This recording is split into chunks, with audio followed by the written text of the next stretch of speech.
l'islamophobie de l'OCI, la réputation des communautés musulmanes dans de nombreux pays est sujette à la diffamation, au moment où s'accentue la haine envers les musulmans, en raison notamment de la montée des idéologies d'extrême droite. Tous les États, y compris les États islamiques, se doivent de faire face à la recrudescence d'une telle tendance négative et de prendre de nouvelles mesures pour éviter les pratiques discriminatoires, racistes et xénophobes dans les diverses franges de la société, et portant à soi les piliers de la paix et de la sécurité.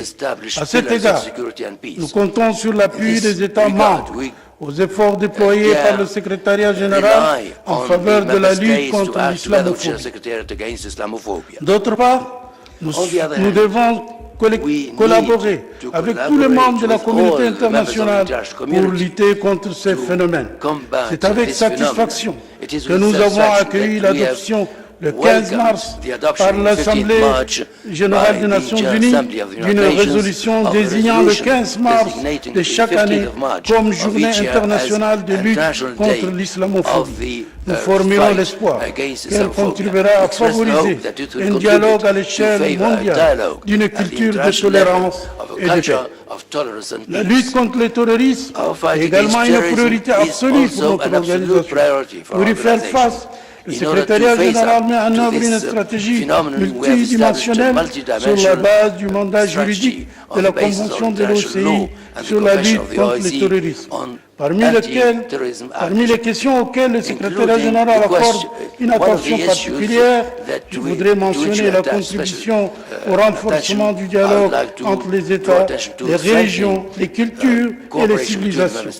Ces sujets figurent à l'ordre du jour des consultations que le secrétariat général entretient avec les États et les organisations internationales et régionales partenaires, et fait l'objet d'activités conjointes avec eux.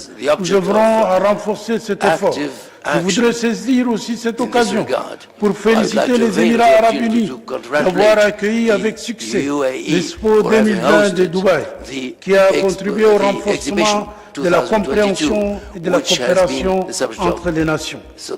Altesse, Excellences, Messieurs, Mesdames et Messieurs, dans le domaine du développement social et de la protection des valeurs de l'institution du mariage et de la famille, le secrétariat général s'apprête à convoquer d'autres réunions du groupe d'experts intergouvernementaux pour parachever la discussion du projet de convention de l'OCI sur le droit de l'enfant en islam, projet qui a été élaboré avec la Commission permanente indépendante des droits de l'homme. En ce qui concerne l'autonomisation des femmes et l'acuité de genre et l'équité de genre, je voudrais saluer les efforts déployés par la République arabe d'Égypte, pays du siège de l'Organisation pour le développement de la femme, en allouant un bâtiment indépendant pour abriter le siège de l'organisation, tout en dotant des équipements appropriés. Le plan de renforcement des capacités des jeunes. Je tiens ici à rendre hommage au Royaume d'Arabie Saoudite pour avoir décidé d'accueillir la 5e session de la conférence islamique des ministres de la jeunesse et des sports, qui a été malheureusement reportée du fait des incidents de la pandémie du coronavirus. Le secrétariat général poursuit la coordination avec les autorités saoudiennes concernées à l'effet de fixer une nouvelle date pour cette conférence. En matière des médias, l'organisation a accéléré le rythme de ces investissements dans de nouveaux médias pour éclairer les États membres et l'opinion publique locale et mondiale avec ses prises de position vis-à-vis des causes vitales de la Oumma islamique et des communautés musulmanes dans les pays non membres, ainsi que pour faire connaître ces projets et ces efforts de soutien aux États membres, en particulier les moins avancés, en vue d'endiguer la propagation de la pandémie du coronavirus Covid-19. Dans le domaine humanitaire, les efforts du secrétariat général se sont développés au cours des dernières années et ses relations avec la communauté humanitaire internationale se sont considérablement renforcées. À cet égard, J'aimerais remercier tous les États membres et les institutions de l'organisation qui ont contribué au soutien de l'action humanitaire de notre organisation, notamment le Fonds de solidarité islamique et les partenaires humanitaires au premier rang desquels je citerai le Centre du roi Salman pour le secours et l'action humanitaire. Le secrétariat général a déployé d'énormes efforts pour aider les États membres les moins avancés à faire face à la pandémie du coronavirus, à adopter plusieurs initiatives à cet égard, dont tout particulièrement l'ouverture d'un compte pour la réception de dons destinés à l'achat des vaccins approuvés par l'Organisation mondiale de la santé. Le Royaume d'Arabie saoudite a fait un généreux don de 20 millions de rials saoudiens, en particulier à ce compte, en soutien à ce compte pour l'acquisition des vaccins, en coordination avec le Centre du roi Salman pour les secours et l'action humanitaire. J'ai saisi cette occasion pour lancer un appel aux États membres pour contribuer à ce compte afin de financer l'achat des vaccins au profit des États membres les moins avancés au nom de l'organisation. Altesse, Excellences, Mesdames et Messieurs, 2 années se sont déjà écoulées et nous ne sommes pas encore parvenus à sortir totalement de la crise provoquée par la pandémie de la Covid-19. En raison de cette pandémie et des mesures de confinement draconiennes, nos États membres ont subi des pertes d'emplois considérables ainsi qu'une récession économique, une réduction des investissements et des exportations et une régression des activités touristiques. Partant de ce constat, la reprise post-corona occupe désormais une place prépondérante parmi nos préoccupations. À cet égard, notre organisation a accordé une attention particulière à la mise en œuvre de ces programmes et projets économiques dans le secteur névralgique tels que l'agriculture, le développement rural, la sécurité alimentaire, le travail et l'emploi, la protection sociale, ainsi qu'au renforcement des échanges commerciaux et à l'encouragement de l'investissement, afin d'assurer la réalisation des objectifs énoncés dans le programme d'action OCI 2025. Compte tenu de l'importance de la coopération dans les domaines économiques et commerciaux entre les États membres et dans le cadre de la mise en œuvre de la résolution précédente de votre auguste Conseil d'organiser un forum sur les investissements en Afrique. J'ai accordé beaucoup d'attention à cette question. Je suis sur le point d'en finaliser les détails et je les annoncerai en temps voulu. Il me plaît également de vous informer que la 8e session de la conférence ministérielle de l'OIC sur la sécurité alimentaire et le développement agricole qui s'est tenue à Istanbul, en République de Turquie, du 25 au 27 octobre 2021, a donné une nouvelle impulsion à la coopération dans le secteur. Les ministres ont approuvé 3 programmes d'action de l'OCI pour le développement des produits agricoles et stratégiques tels que le riz, le blé et le manioc.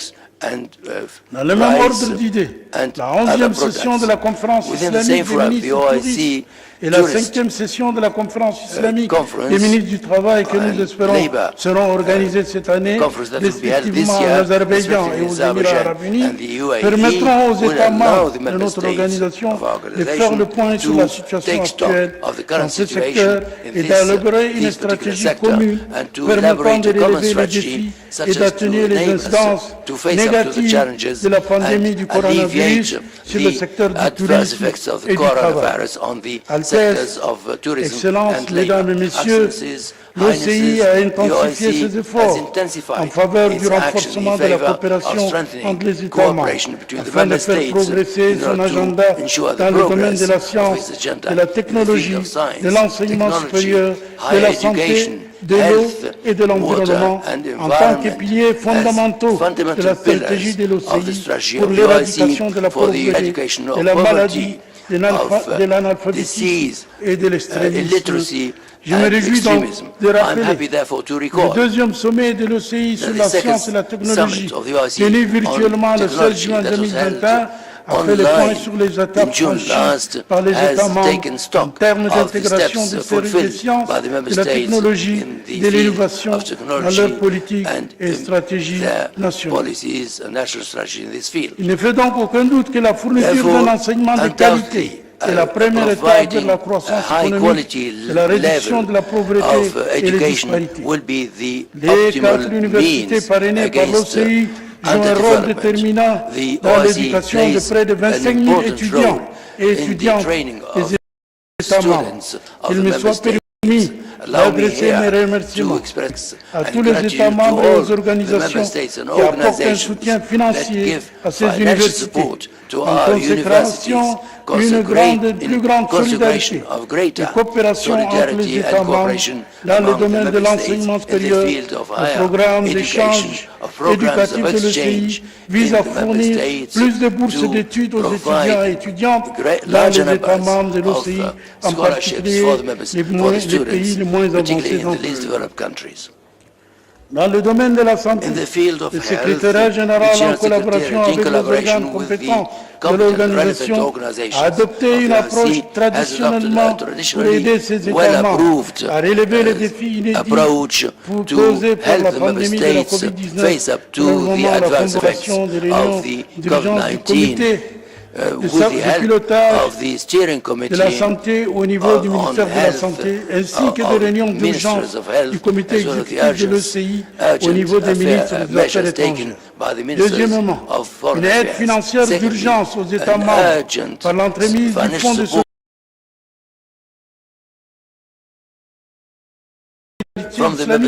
et du groupe de la Banque islamique de développement. Troisièmement, la lutte contre la désinformation et les informations fallacieuses. Altesse, Mesdames, dans le cadre de l'action juridique organique, les conventions traitées et statuts adoptés par le sommet islamique et les réunions du Conseil des ministres des Affaires étrangères représentent le cadre juridique qui permet à l'organisation d'exercer ses fonctions conformément au mode et aux mécanismes entérinés par les États membres.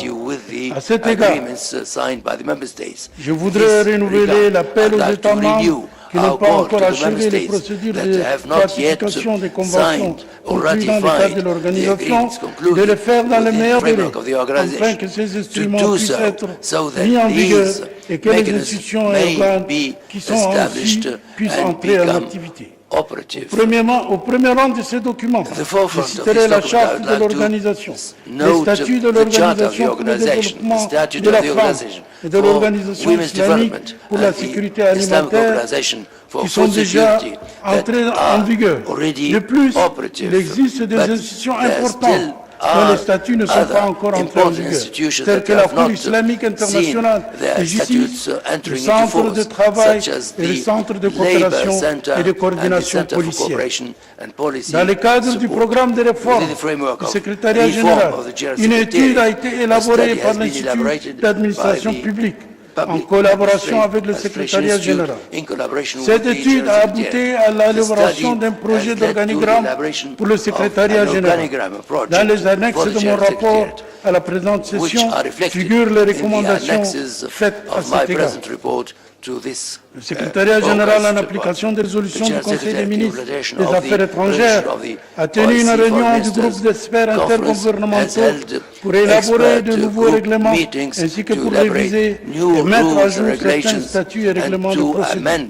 Le secrétariat général a élaboré un projet de règlement régissant le travail du groupe de contact de l'organisation et un autre groupe de règlement régissant le travail et missions de l'OCI à l'étranger. Le mode de travail du comité des représentants permanents, le statut du personnel et les règles d'attribution du prix de l'OCI. Altesse, Excellences, Mesdames, Messieurs, les demandes de l'obtention du statut d'observateur ou des statuts consultatifs auprès de l'OCI se multiplient de jour en jour. En témoigne le nombre important de ces demandes reçues par le secrétariat général de la part de certains pays non membres, d'organisations internationales et d'organisations humanitaires. Nous nous réjouissons de cet intérêt. À cette occasion, je forme l'espoir de bénéficier de votre aide pour trouver la formule appropriée pour l'octroi du statut d'observateur et du statut consultatif aux pays et organisations requérant dans le cas où le demandeur remplit les exigences et les critères énoncés dans les règlements régissant ces cadres conformément au mandat qui nous a été confié par la 14e conférence islamique au sommet et le Conseil des ministres des Affaires étrangères. Le programme de l'action OCI 2025, adopté par la 13e conférence islamique au sommet, constitue le cadre optimal rassemblant les objectifs et les activités touchant les domaines vitaux pertinents à tous les États membres. Des efforts concertés doivent être déployés par tous pour une mise en œuvre efficace du dit programme. Un examen à mi-parcours de la mise en œuvre du programme devrait être finalisé cette année. J'invite les États membres à bien vouloir fournir au CESRIC, dans les meilleurs délais possibles, les données statistiques nécessaires pour pouvoir mener à bien cet exercice important qui permettra d'évaluer l'état d'avancement de la mise en œuvre du programme d'action. Atteindre les objectifs les différents objectifs que je viens de citer et accroître la capacité de l'organisation à relever les défis actuels nous commande d'aller de l'avant dans la voie d'une réforme globale de notre organisation et de ses différents organes et d'instituts avec le soutien et l'engagement des États membres. Nous comptons également sur votre soutien financier continue à l'organisation et à ses différents organes, afin qu'ils puissent mettre en œuvre et assurer le suivi de tous les plans et programmes approuvés par vos Altesses Excellences. Nous sommes persuadés qu'en renforçant le rôle de l'organisation, nous considérerons l'action islamique commune et l'esprit de solidarité entre nos États membres. Le secrétariat général poursuit des efforts auprès des autorités compétentes du Royaume d'Arabie Saoudite pour la mise en œuvre des procédures des règlements des arriérés de certains États membres pour lesquels le gouvernement du Royaume d'Arabie Saoudite a pris l'initiative de régler leurs arriérés dus pour l'OCI dans le cadre de son soutien et son assistance continue à l'organisation.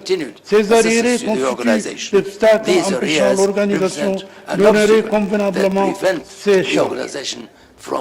Les obligations urgentes seront couvertes grâce à ces paiements et il sera envisageable d'étudier les possibilités d'investissement direct en coopération avec la Banque islamique de développement. Je tiens également à souligner que le secrétariat général, dans le cadre de la mise en œuvre des recommandations de la Commission permanente des finances, œuvrera en concertation avec le président de la Commission permanente des finances et le président de l'organe du contrôle financier, afin d'offrir à la réunion annuelle de la Commission permanente des finances le temps nécessaire et suffisant pour examiner tous les points de son ordre, examiner tous les points de son ordre du jour, d'autant qu'on œuvrera à préparer le budget de manière conforme à l'exercice budgétaire, prenant en considération l'ouverture de l'exercice budgétaire en janvier et sa clôture en décembre, conformément au règlement financier de l'OCI, aux règles de procédure de la Commission permanente des finances, ainsi que les règles de procédure de l'organe du contrôle financier OCF.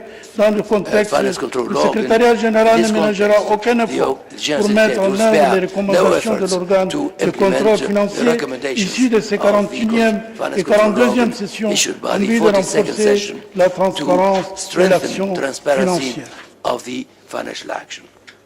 Je voudrais insister sur la recherche d'une représentation géographique plus équitable lors du pouvoir des postes vacants. De même, nous nous attelons à redoubler d'efforts pour recruter dans un plus grand nombre de pays non représentés ou sous-représentés afin de consacrer une répartition géographique équitable au sein du secrétariat général et des organes subsidiaires. Altesses Excellences, Mesdames et Messieurs, la scène mondiale connaît de graves tensions ces derniers jours en raison de la crise ukrainienne dont les répercussions vont au-delà des pays de la région pour s'étendre au monde entier. Cette crise pourra potentiellement défavoriser la reprise économique encore fragile dans de nombreux pays, y compris les États membres de l'OCI. Comme vous le savez tous, ce conflit en cours risque d'affecter de manière significative les exportations de lait de ces deux pays qui représentent près de 29% de l'offre mondiale. À cet égard, je devrais inciter les États membres de l'OCI à passer de la parole aux actes par rapport à la stratégie de réserve alimentaire de l'OCI sur les stratégies de réserve alimentaire de l'OCI sur les produits stratégiques, à savoir le blé, le riz et le manioc, dans le but d'assurer ces réserves alimentaires au niveau national et régional et par conséquent un niveau d'autosuffisance alimentaire acceptable dans les pays membres de l'OCI.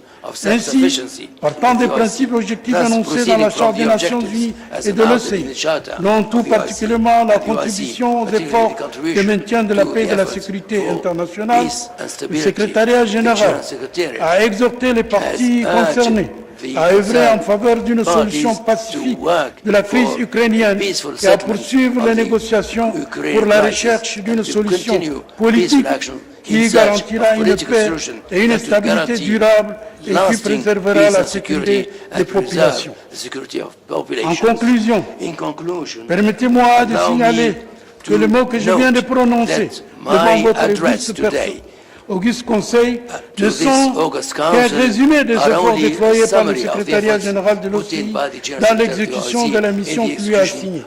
Mais une documentation complète comprenant mon rapport sur les activités de l'organisation est soumise à votre attention. Vous conviendrez avec moi que les défis sont nombreux et multiformes, dont je demeure convaincu qu'ensemble, unis et solidaires, nous pourrons contribuer à les relever. Puisse le Très-Haut, Allah, puisse guider nos pas vers la réalisation des objectifs pour lesquels nous nous sommes fixés au service de la Oumma islamique et pour la réalisation de ces aspirations à la paix et à l'unité, à la justice, au développement dans nos États membres et dans le monde.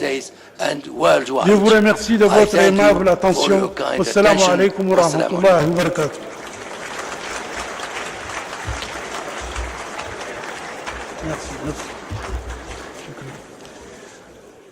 Thank you, Mr. Secretary General, for your valuable remarks. Excellencies, ladies and gentlemen, we will now hear a video message from the United Nations Secretary General, Antonio Guterres.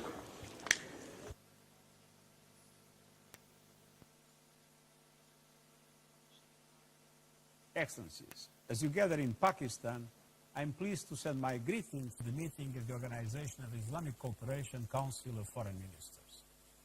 The United Nations, the OIC, enjoy a close, decades-long relationship rooted in trust and based on the shared belief in the values of multilateral cooperation, dialogue, and solidarity. Across Asia, the Middle East, Africa, and beyond, our two organizations have worked together to nurture a culture of peace, tolerance, and understanding. In recent years, we have successfully deepened our collaboration on key areas of mutual concern, including mediation, countering terrorism, preventing violent extremism, combating anti-Muslim hatred, and promoting religious tolerance. Today, the imperative to join forces, devise common strategies, and draw on our competitive advantages is more urgent than ever. In my recent report on our common agenda, I have offered proposals guided by the beacon of the Charter to update global governance, better manage risks and threats, and build a safer, more resilient and inclusive world set out in the 2030 Agenda for Sustainable Development. Challenges abound, from the war in Ukraine and its global ramifications to growing inequalities and proliferating assaults on human rights. Developing countries, in particular, face crises on so many fronts. Vast inequity is blocking recovery, poverty is deepening, and countries are paralyzed by debt and liquidity issues.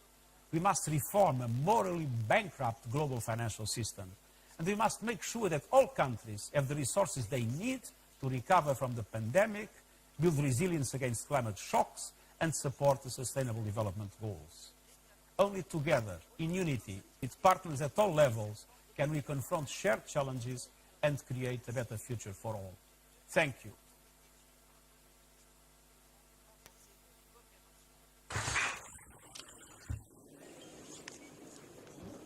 I now request His Excellency Mr. Muhtar Tilberdi, Deputy Prime Minister and Foreign Minister of the Republic of Kazakhstan, to deliver a statement.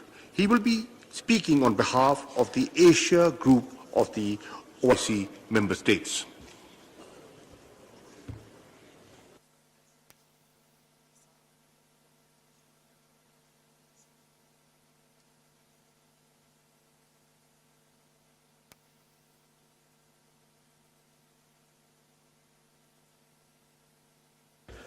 Bismillah ar-Rahman ar-Rahim.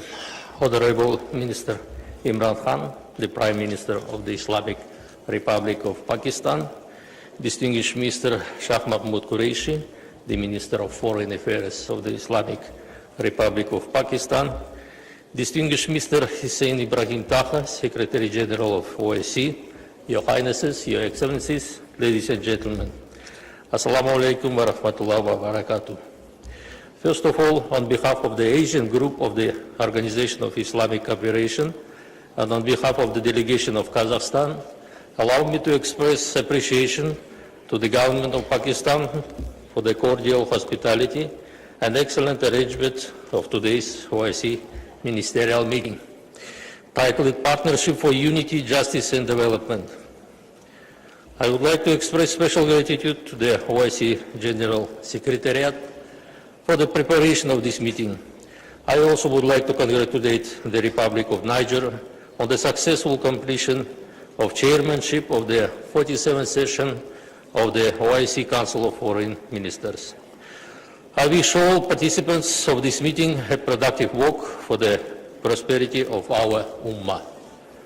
Dear colleagues, today on a global scale, the world is going through a challenging period and undergoing significant changes.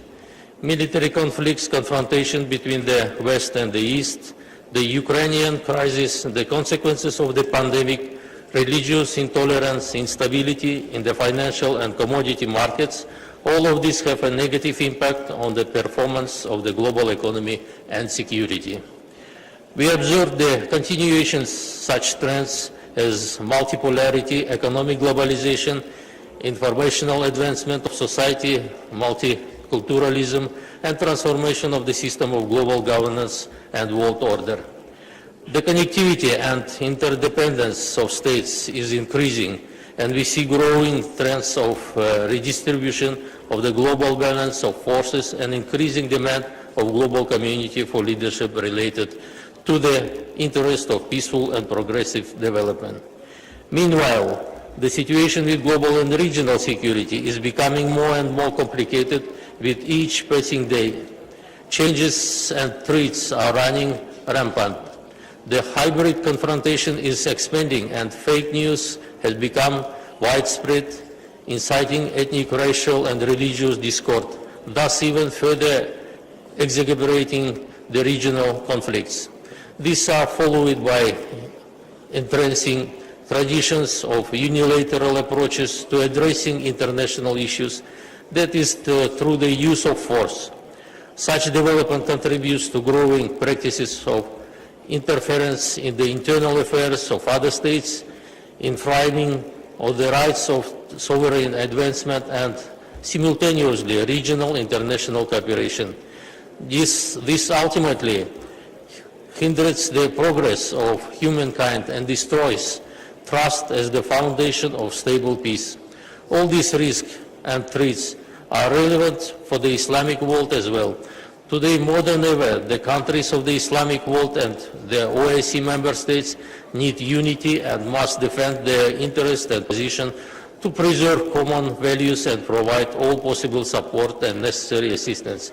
And I believe that the subject of today's summit highlights the importance of this idea.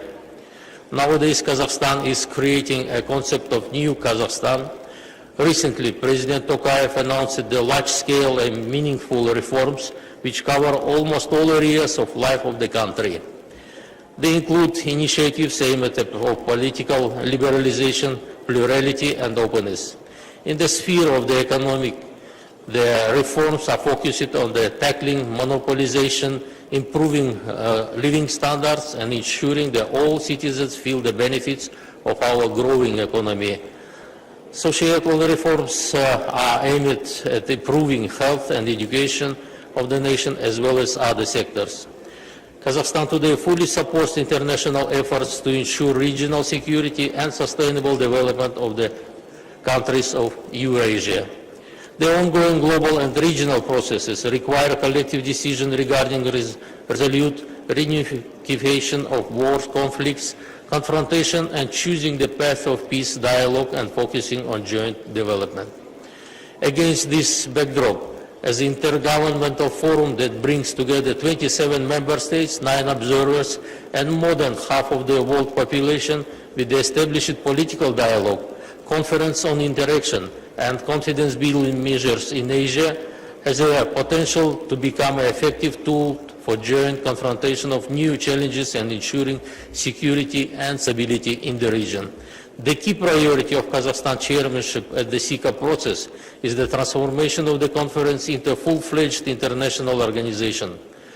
Conversion into an international organization will significantly expand the capacity of the SICA and increase array of tools for practical cooperation between its member states.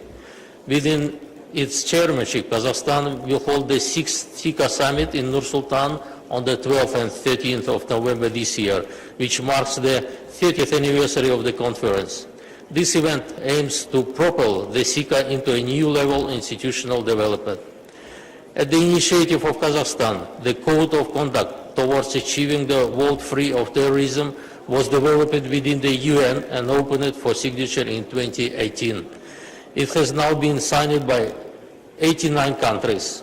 Since 2017, our capital has hosted 17 rounds of the Astana process talks on Syria, aimed at facilitating the efforts of the international community to resolve the prolonged conflict.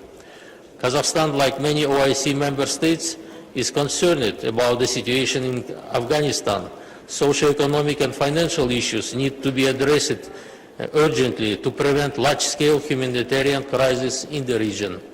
Kazakhstan contributes within its capacity to the efforts of the world community to stabilize the situation in Afghanistan. We regularly provide humanitarian aid to the Afghan population, implement national and international programs to train Afghan youth, including girls, in educational institutions of Kazakhstan. In 2020, the Kazakh Official Development Assistance Agency was established to assist the countries of Central Asia and Afghanistan in promoting the Sustainable Development Goals. The opening in Almaty city of the temporary remote office of UNAMA was a sign of the recognition of the role Kazakhstan and the organization's trust in our country.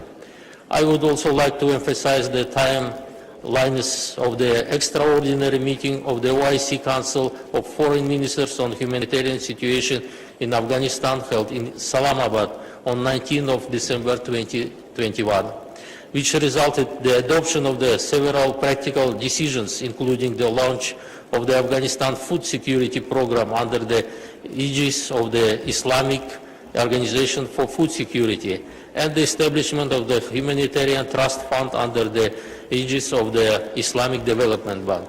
In this regard, I call on the OIC Secretariat to assist the IOFC in the prompt launching the Afghanistan Food Security Program and the OIC member states to make generous contribution to this program.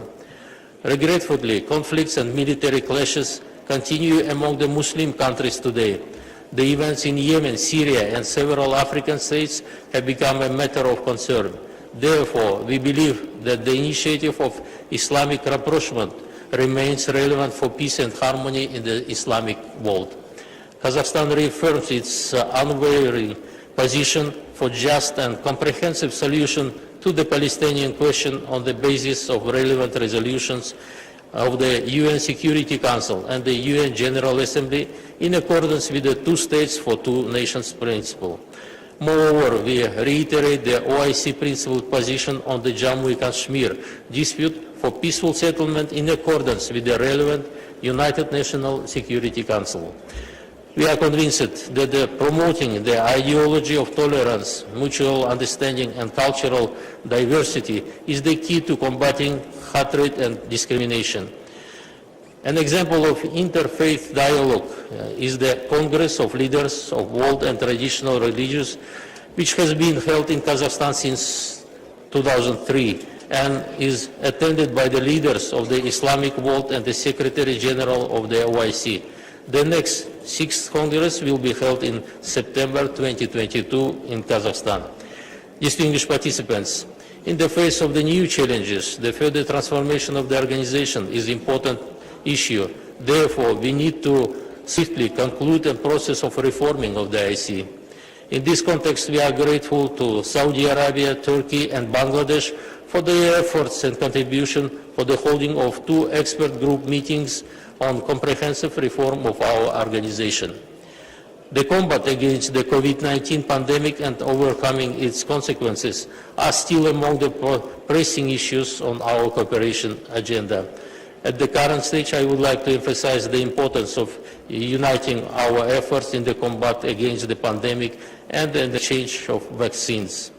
In addition, Kazakhstan, within its activity in the UN, initiated the establishment of the International Agenda for Biology Safety, which in future will contribute to the prevention of biological threats and the exchange of information on dangerous diseases. Comprehensive support for this initiative will allow our countries to take timely measures in the future. The pandemic, more than anything else, showed the urgent need for the development of science and technology in the Muslim world and beyond. At the first OIC Summit on Science and Technology held in September 2017 in Nur-Sultan, Kazakhstan initiated the establishment of the OIC 15 group, which unites 15 leading Muslim countries in the field of science and technology to promote the potential of our Ummah in these areas. This year, Kazakhstan intends to hold a meeting of ministers of the OIC 15 group member states responsible for education, science and technology. This step would also again demonstrate the need to consolidate efforts in the development of our own advanced science and technology as an important factor in achieving peace and prosperity. Distinguished colleagues, today many countries, including the Islamic world, are facing acute issue of ensuring food security due to the complex of geopolitical situation in the world and climate change. Many countries in Africa and Middle East are sounding the alarm and are requesting our help in providing essential products. Some countries are experiencing famine due to the crop failures last year. We are ready to cooperate in this area and consider it important to revitalize the Islamic Organization for Food Security and to use its potential to ensure access to food supply for countries in need. To date, 36 of the 56 OIC countries have joined this organization and only 17 countries have ratified its charter. We call on the members of the OIC to actively engage in the activities of the International Organization for Food Security. Last but not least, I invite distinguished delegation to support the resolution on granting the Organization of Turkic States the observer status in the OIC, which will be discussed this afternoon in the special committee. As a founding members of this organization, Kazakhstan is interested to enhance cooperation with important international organizations such as OIC. And we believe that strong partnership between OIC and different Asian regional organizations will increase the Islamic solidarity in the international arena and open a new avenue of cooperation. Availing this opportunity, I would like to inform that recently, on the 12th March this year, there was the early presidential election in the Turkmenistan, which, according to the international observers, was held in the fair, free and competitive atmosphere. As a result of election, His Excellency Mr. Serdar Berdimuhamedov, with the support of 73% of the electorate, has become a new president of Turkmenistan. Also, I avail this opportunity to express on behalf of the Asian group the heartfelt congratulations to the government and the people of Pakistan on the occasion of the 75th anniversary of the independence of the Republic. And I wish peace and prosperity to the brotherly people of Pakistan. In conclusion, allow me to express the hope that all OIC will continue to advance its goals and objectives for the benefit of the entire Muslim Ummah. I wish all participants fruitful work at today's event, and thank you for your attention.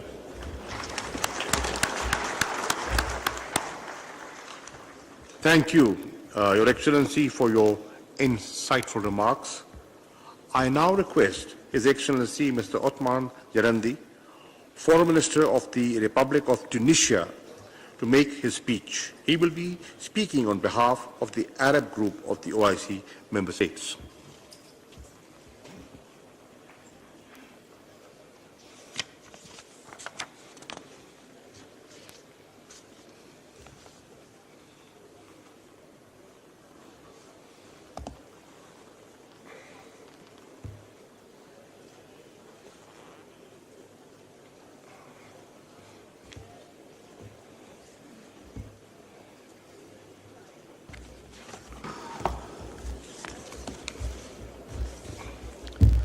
بسم الله الرحمن الرحيم.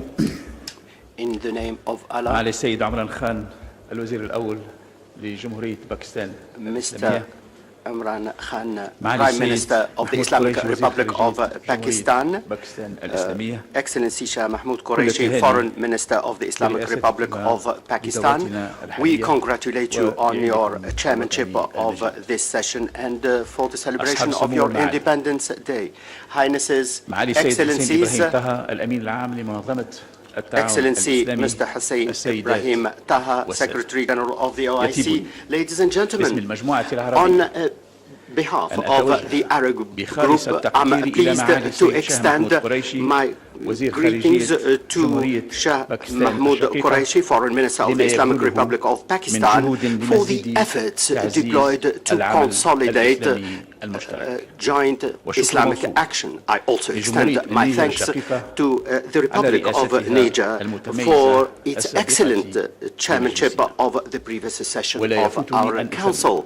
I should seize جهود this المملكة opportunity العربية to hail السعودية the الشقيقة efforts made رئيس الدولة by the الرابعة Kingdom عشر of Saudi Arabia, الإسلامية. the كما chair أجدد لمعالي of السيد حسين the إبراهيم Islamic طه Summit. الأمين العام I للمنظمة extend my دعم thanks دولنا to العربية Mr. من Hussein أجل Ibrahim Taha, مزيد OIC Secretary General, for بدور providing support منظمتها. to Arab states السيد to رئيس أصحاب further السمو والمعالي enhance the organization. السيدات Highnesses, والسادة.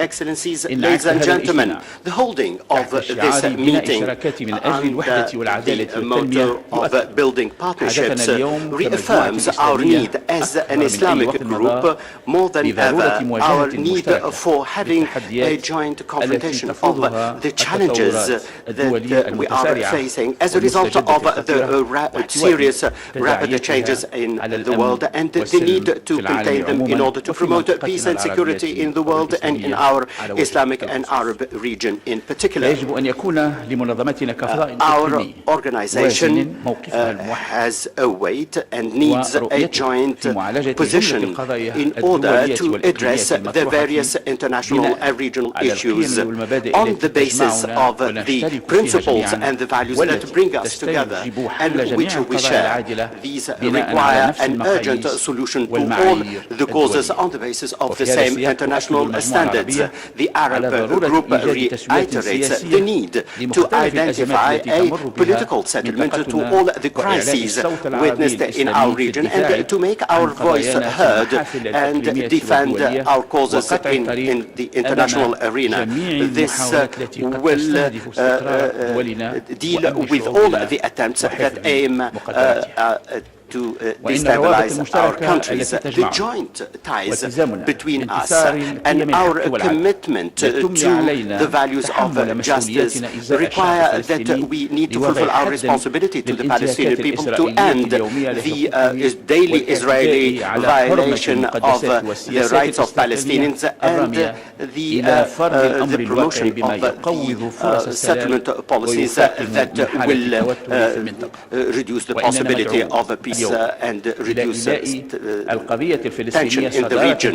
The Palestinian cause is at the forefront of our concerns. We call for a resumption of the peace process and the settlement of the issue on the basis of international resolutions and on the basis of the Arab and Islamic position. The same applies to Jammu and Kashmir. Here, we need to implement all the international resolutions. It is a just course, and there is no doubt about that. The same applies to Yemen, and here we call on Yemen to go for a dialogue to settle the issue. We thank the Kingdom of Saudi Arabia for the valuable efforts in this regard. Terrorism and violent extremism are a common enemy that destabilize our countries. This requires further vigilance and more effective coordination and cooperation in order to use the preventive measures and to adopt new approaches to face this scourge and the trans-border organized crime such as illegal migration and trafficking in humans. On the other hand, we need to adopt modern digital communication means to face Islamophobia and the discourse of hatred and extremism. And we need to work together to promote the discourse of tolerance and the acceptance of the other. We need further cooperation among the various partners to convince others about the just cause of our causes and to promote the principles of understanding on the basis of the peaceful cohabitation between peoples. Highnesses, Excellencies, ladies and gentlemen, reinforcing peace and security in our Islamic region in the face of the exceptional challenges such as COVID-19, and in order to be able to deal with the Ukrainian issue, all of this requires further partnership at the economic and developmental levels, and our Arab financial institutions need to make more contributions, and the same applies to specialized organizations working in these areas. The aim is to achieve the set objectives to promote trade in the Islamic world and to activate tourism, and we need further initiatives to promote our economies, such as the OIC investment initiative. In this, we rely on the cooperation between the private and public sectors in order to benefit from our abilities as men and women and the use of all the available resources to promote innovation in the various critical sectors that enable us to be part of the world economy.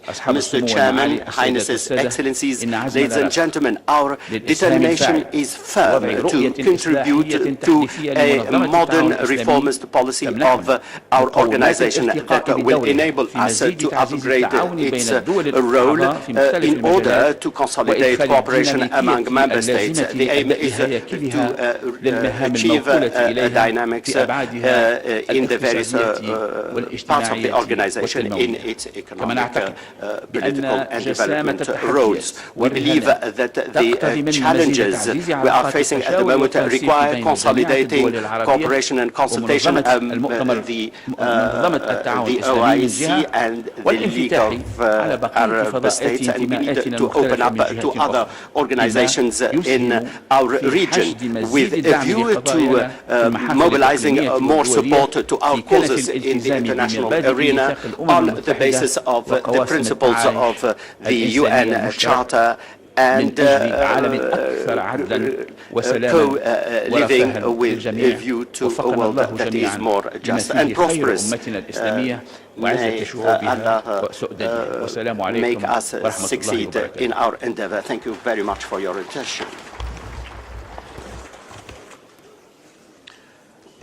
Thank you, Excellency, for your inspiring statement. I now request His Excellency Mr. Zubair Dada, Minister of State for Foreign Affairs of the Republic of Nigeria, to make his speech. He will speak on behalf of the Africa Group of the OIC member states.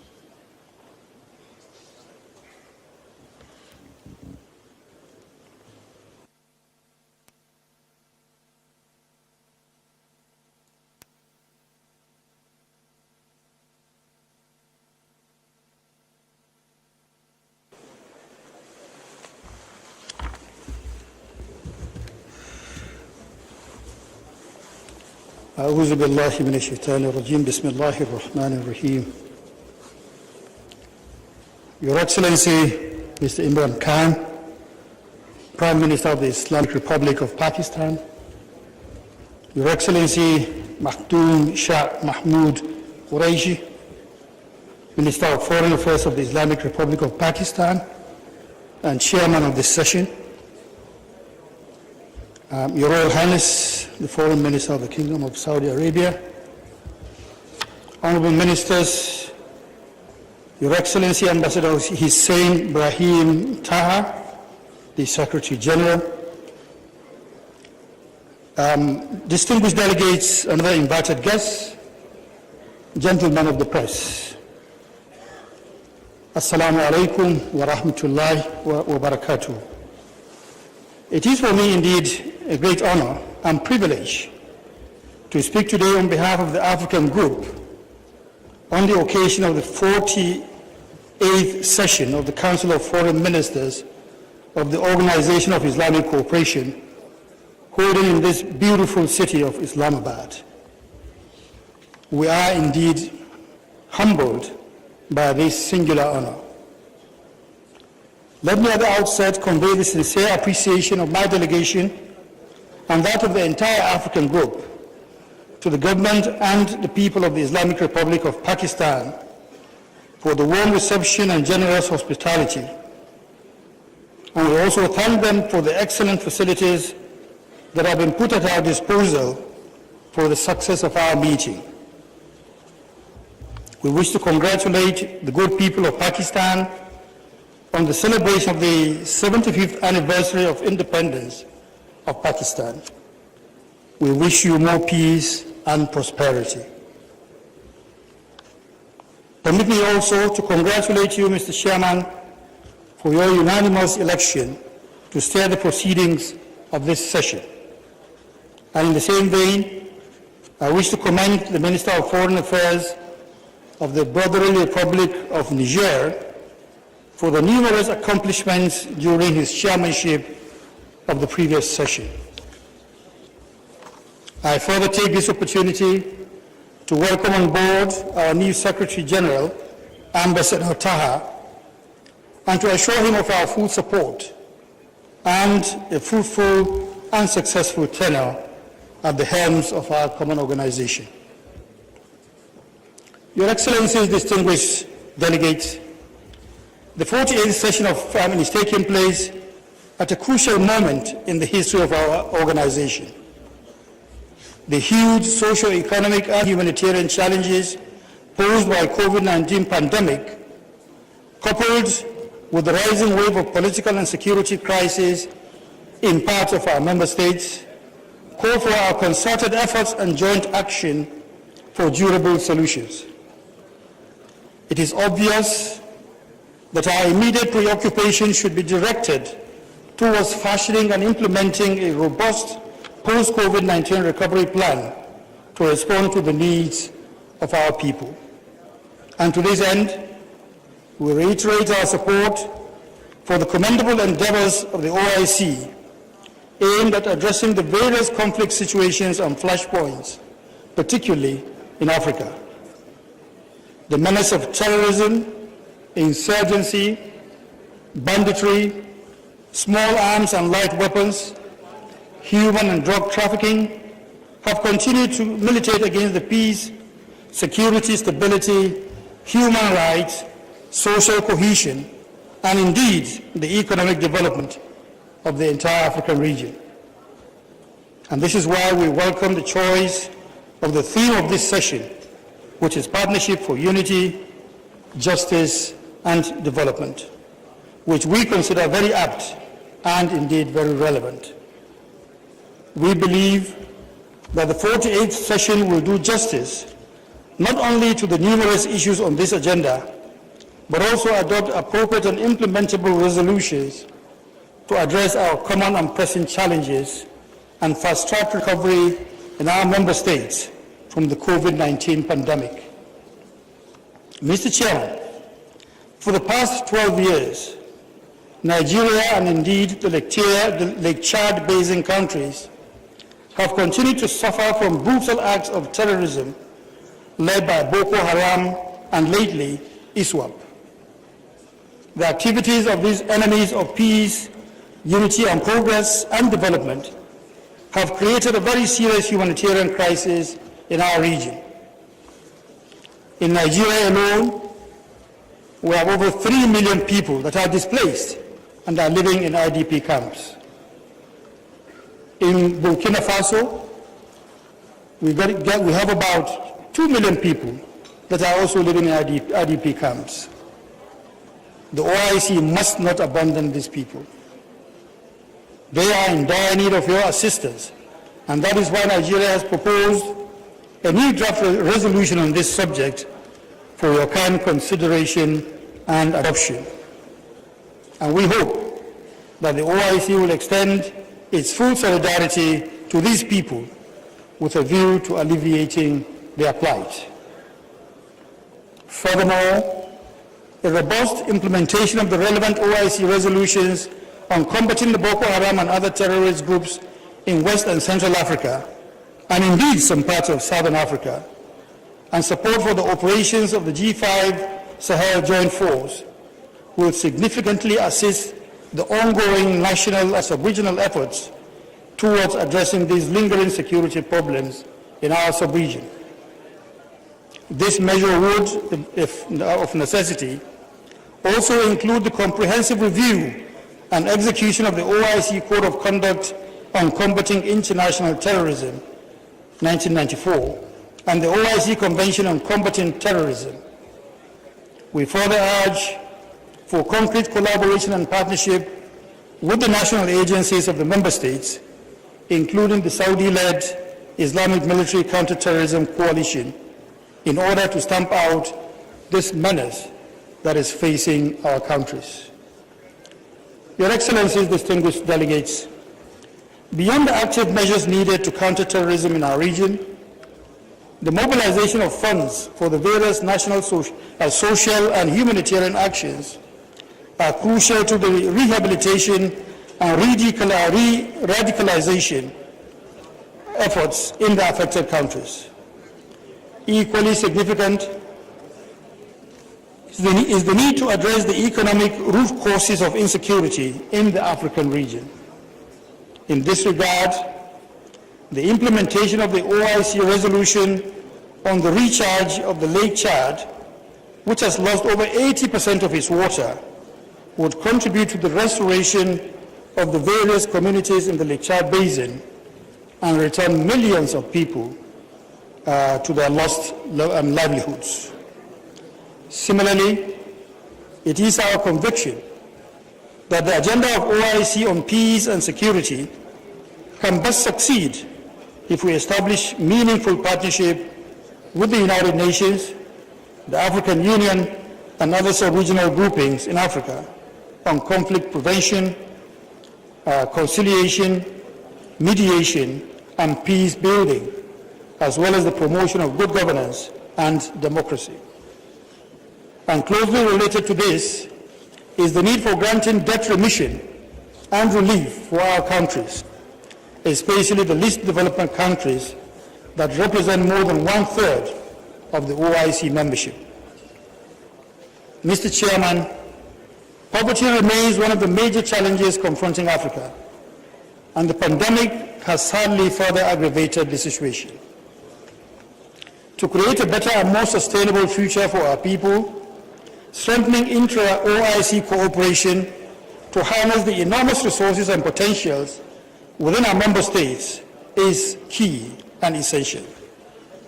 Equally vital is the need to boost intra-OIC trade and commercial exchanges as a bedrock for our economic cooperation and a means to further enhance South-South cooperation.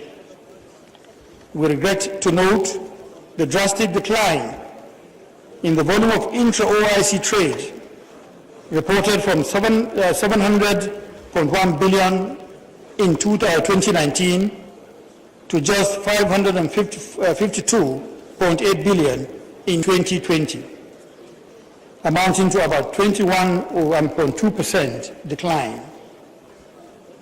We applaud and encourage OIC efforts in capacity building and skills acquisition development, as well as the promotion of research and innovation, especially in the areas of agriculture and food security. In this regard, we support the adoption of the OIC Plan of Action on the development of strategic agricultural commodities and underscore our commitment to play a central role in the implementation of programs on wheat, rice, and cassava as part of our endeavor to promote agricultural cooperation. Already in Nigeria, the central bank-supported Anko Borrowers program has produced the desired result, as we have drastically cut rice importation and have attained the first position in rice production in Africa. Your Excellencies, distinguished invited guests, as we commend the OIC for its sustained interest in Africa through the various IDB initiatives, which include the Islamic Solidarity Fund for Development, the Islamic Development Fund, and the Special Program for the Development of Africa, we call for additional mobilization of resources in order to achieve the target capitals of these funds and programs. And we also reiterate the importance of the Dakar-Port Sudan rail project and the need to accord it the due attention it deserves because of its enormous economic impact on the continent. Mr. Chairman, before I close, let me reaffirm on behalf of the African Group our full solidarity with the people of Palestine, as I also restate our support for the cause of Jammu and Kashmir people. We commend the Islamic Republic of Pakistan for its sustained commitment to the ideals of the OIC and pledge our support to its chairmanship. We also wish the 48th session of the Conference of Foreign Ministers very fruitful deliberations. I thank you for your very, very kind attention. Assalamu alaikum wa rahmatullah. Thank you, Excellency, for very valid observations. I now invite President, Islamic Development Bank, His Excellency Dr. Muhammad Salman Al-Jasser, for his statement.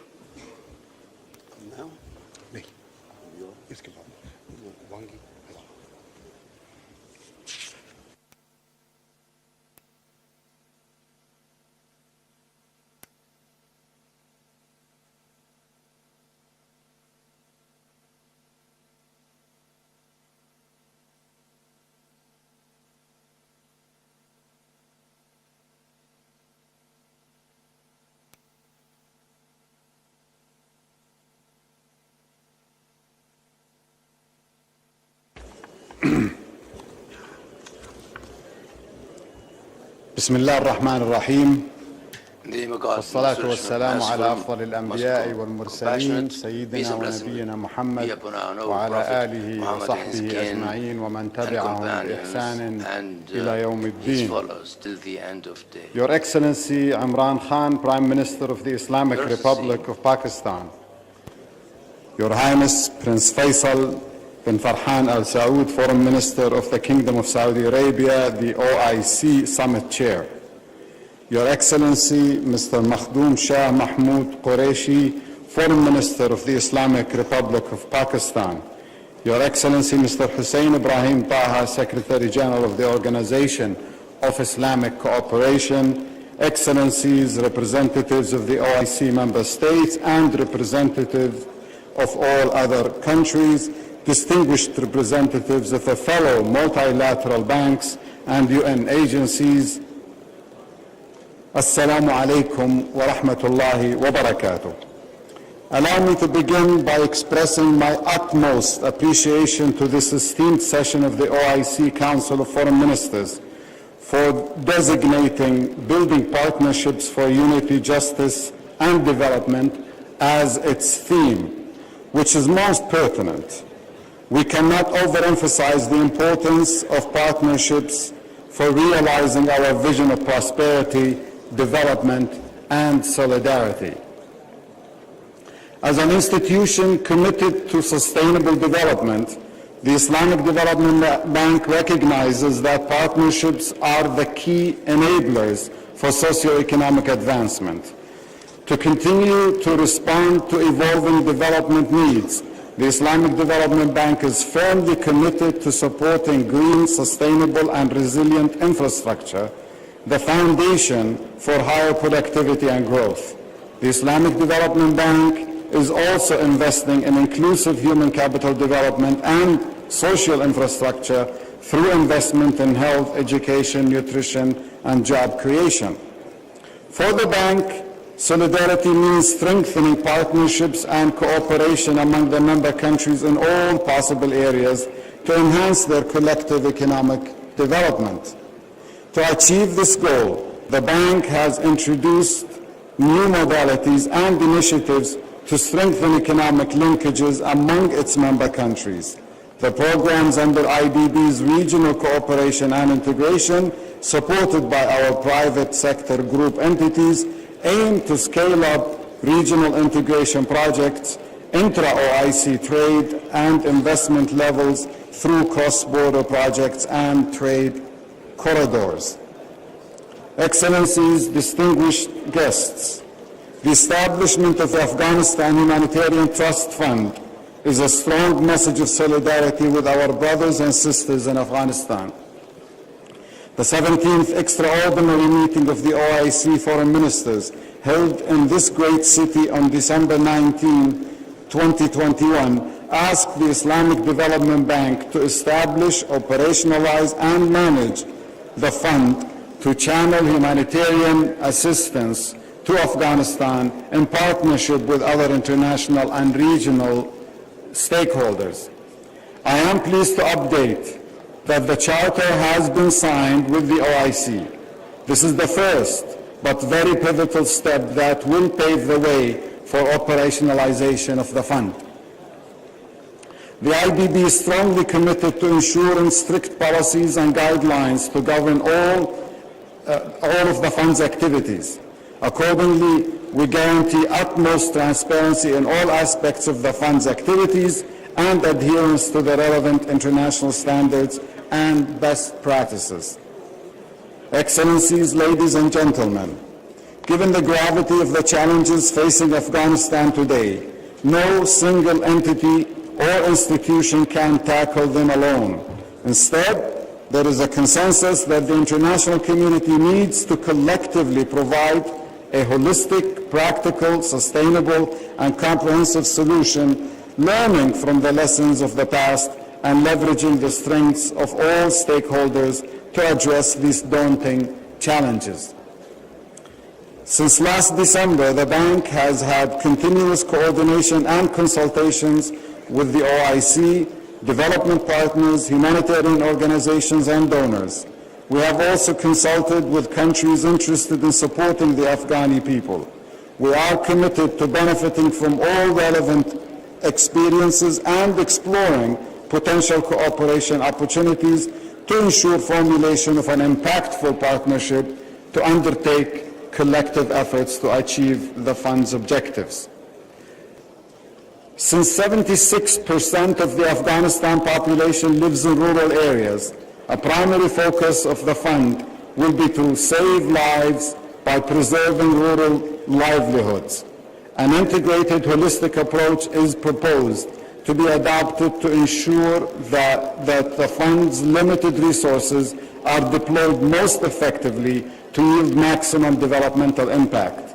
we are also keen to leverage local community development councils, especially in rural communities, to design and implement various initiatives under the fund to enhance local ownership.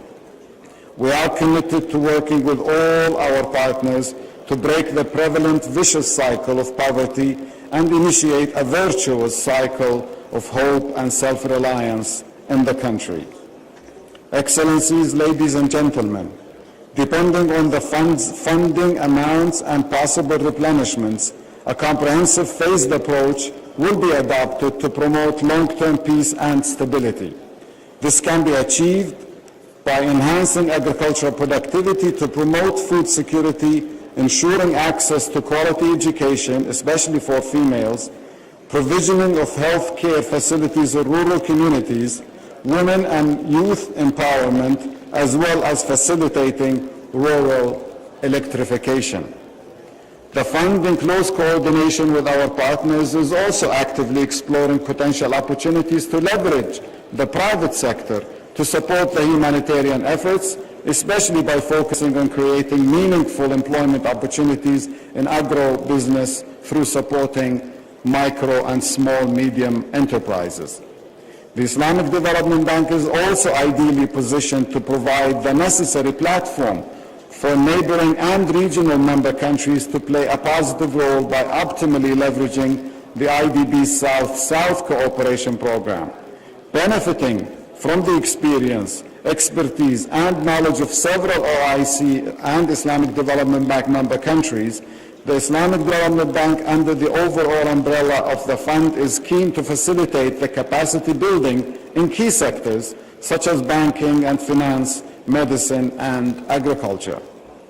We expect Islamic finance, particularly Islamic social finance instruments such as zakat, to play an essential role in facilitating resource mobilization and successful delivery of the programs.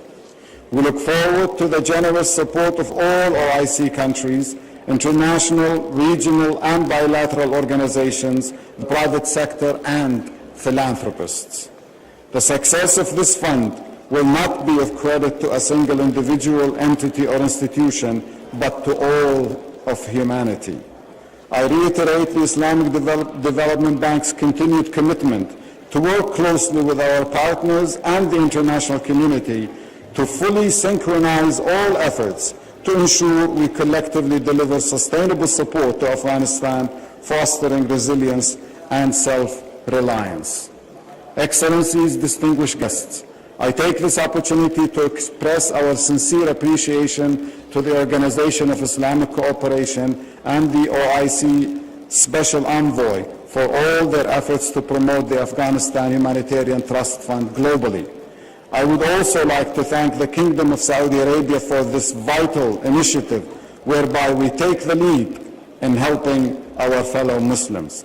Special thanks go to Nigeria for being the first country to make a pledge. We are confident other countries and donors will follow suit. I also extend my special thanks to the government of Pakistan for its generosity and hospitality, and also congratulate the people and the government of Pakistan on the occasion of this 75th anniversary of independence. Wassalamu alaikum wa rahmatullahi wa barakatuh. Thank you, Mr. President, for your statement. We are moving closer to the closure of the inaugural session. May I request Excellencies to take your seats, and I'd like to see the House in order before I invite our special guest to come to the rostrum for his statement. Please take your seats. People standing at the back, I would request you to please take your seats. Thank you.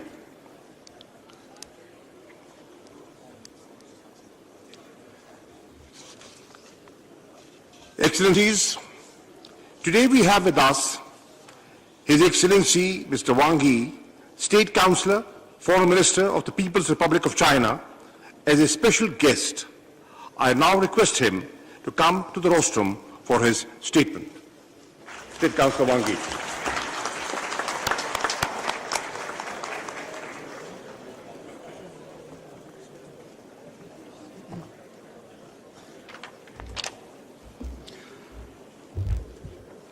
尊敬的伊姆兰汗总理，尊敬的库里希外长、塔哈秘书长，各位同事、各位兄弟、各位好朋友，非常高兴应邀出席伊斯兰合作组织外长会的开幕式，并有机会发表致辞。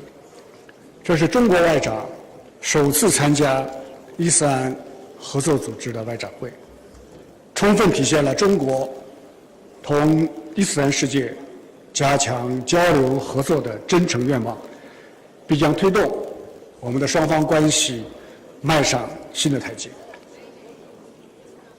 中华文明同伊斯兰文明都是世界上有重要影响的古老文明，双方的交往绵延千年，历经国际风云变幻的考验，有着深厚的历史底蕴和坚实的民意基础。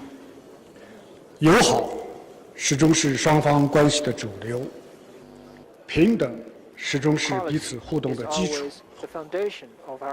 共赢始终是相互合作的目标。长期以来，我们始终坚持互尊互信，支持对方核心关切。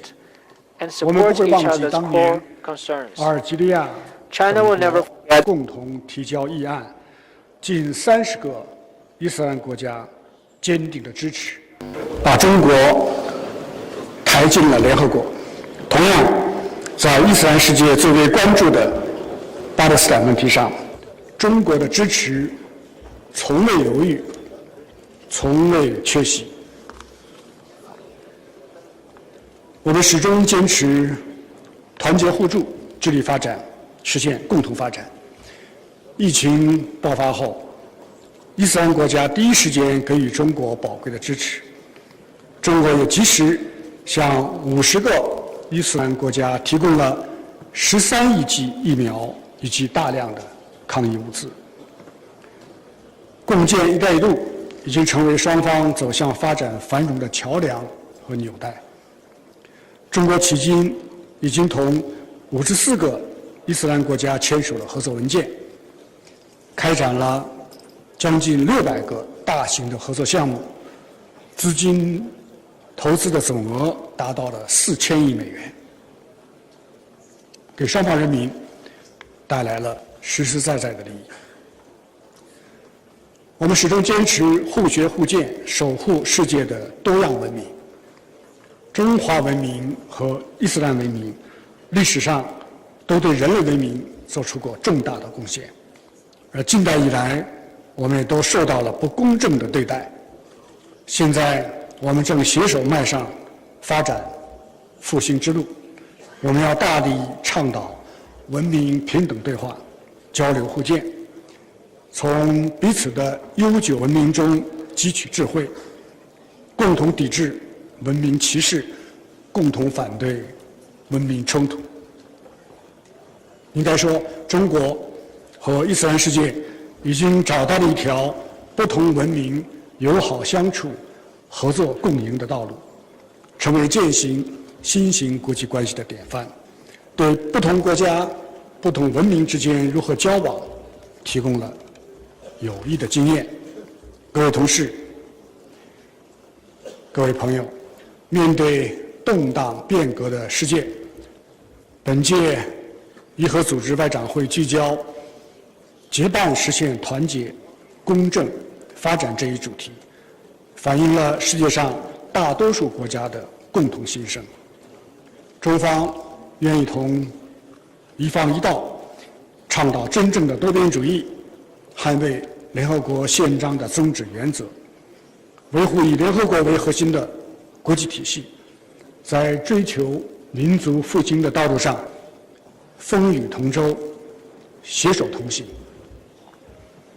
中国愿意同伊斯兰世界建设4个伙伴关系：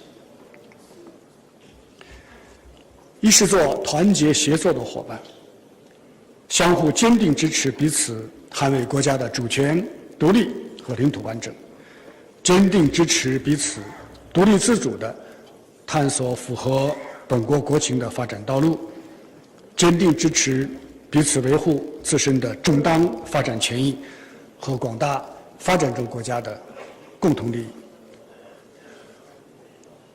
20座发展振兴的伙伴，继续团结抗疫。下阶段，中方将继续向伊斯兰国家提供3亿剂疫苗，助力各国构筑健康防线。我们将继续加强发展战略对接，以高质量共建“一带一路”和携手落实全球发展倡议为双引擎，巩固传统合作，培育新兴亮点，助力中伊发展振兴，引领南合作潮流，为实现联合国2030年可持续发展议程注入强劲动力。30座安全稳定的伙伴，中方将继续支持伊斯兰国家运用伊斯兰的智慧解决当前的热点问题，把维稳促和的钥匙牢牢掌握在自己的手中。中方将继续坚定站在巴勒斯坦人民一边，支持在两国方案基础上推动早日召开更具权威性和代表性的国际和会，促进巴勒斯坦问题的全面公正解决。中方将尊重阿富汗人民自己做出的选择，支持阿富汗实现包容建政、稳健治理，开启和平重建新的篇章。在克什米尔问题上，我们今天再次听到了很多伊斯兰朋友的呼声。中方和大家一样，我们抱有同样的愿望。中方也支持俄罗斯和乌克兰继续和谈，谈出停火，谈出止战，谈出和平。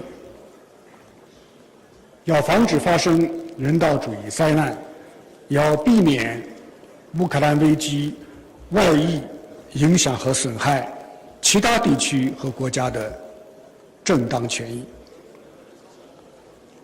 40座文明互鉴的伙伴，共同弘扬和平、发展、公平、正义、民主、自由的全人类共同价值，反对意识形态划线，制造分裂对抗，坚持不同文明交流互鉴，反对文明优越论，反对文明冲突论，反对对非西方文明的歪曲和抹黑，深化预防性反恐和去极端化的合作，抵制反恐的双重标准，反对将恐怖主义同特定的民族、宗教挂钩。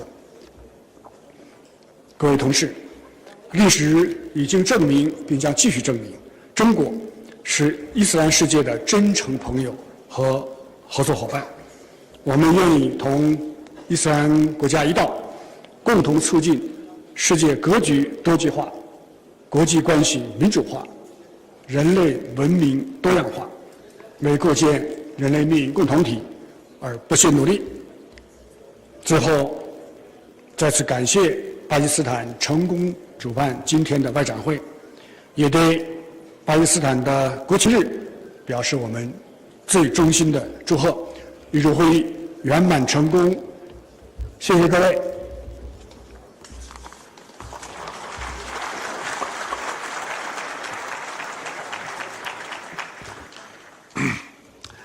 Thank you, Excellency, for your insightful remarks. We are grateful indeed for your gracious presence. I now request His Excellency, Mr. Imran Khan, Prime Minister of the Islamic Republic of Pakistan, to make his keynote address.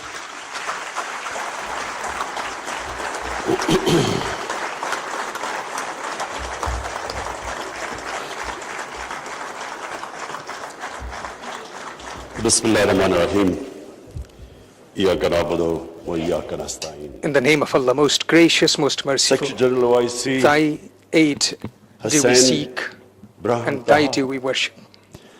Foreign Minister, Kingdom of Saudi Arabia, Prince Faisal bin Farhan Al Saud,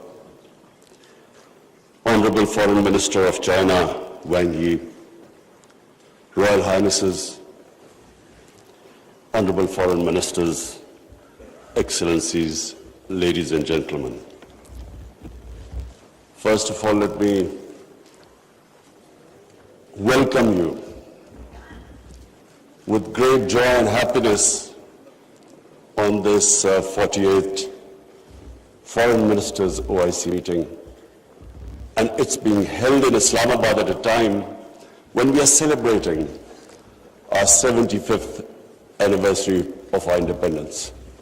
So I want to warmly welcome you. I hope you have a great stay here. And from the people of Pakistan, they are overjoyed that all of you are here and on this special occasion. Today I want to especially congratulate our OIC members because of a landmark resolution passed in the United Nations declaring 15th March as a day to combat Islamophobia.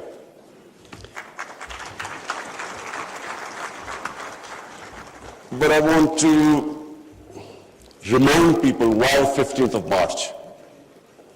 15th of March was a day when a gunman walked into a mosque in New Zealand and shot dead 50 people. Why did he shoot them? Because he felt that all Muslims were terrorists. Where did this Islamophobia grow and was allowed to keep growing? After 9/11. What happened after 9/11? Unfortunately, this narrative of Islamic terrorism, Islamic radicalism, this narrative went on unchecked. Respected foreign ministers, I have spent a lot of my life in England, touring all over the world as an international sportsman. And I understand the Western civilization probably much better than most people. I went to university there and then used to spend half my year playing sports in the summer in England. Now I saw this growing. After 9/11, this Islamophobia kept growing. And the reason was, I'm sorry to say, that we, the Muslim countries, did not do anything to check this wrong narrative. How can any religion have anything to do with terrorism? How was Islam equated with terrorism? And once that happens, how is the man in the street in Western countries, how is he supposed to differentiate between a moderate Muslim and a radical Muslim? How can he differentiate? Hence this man walks into a mosque and shoots everyone he could. Unfortunately, what should have been done and wasn't, the heads of Muslim countries should have taken a stand on this. But instead, a lot of heads of state kept saying things like, well, we are moderate. The moment you say you're a moderate Muslim, you automatically say that there is some extreme form of Islam. Our head of state at the time, after 9/11, he coined a phrase called Enlightened Moderation. I understand English better than most. I still don't know what it means. Enlightened moderation was a term to appease those who were relating terrorism to Islam. And unfortunately, as a result, there was this perception that there are different types of Islam. There's some radical Islam, there's some moderate, there's some liberal Islam. There is only one Islam, Islam of our Prophet Muhammad sallallahu alaihi wasallam. There is no other Islam.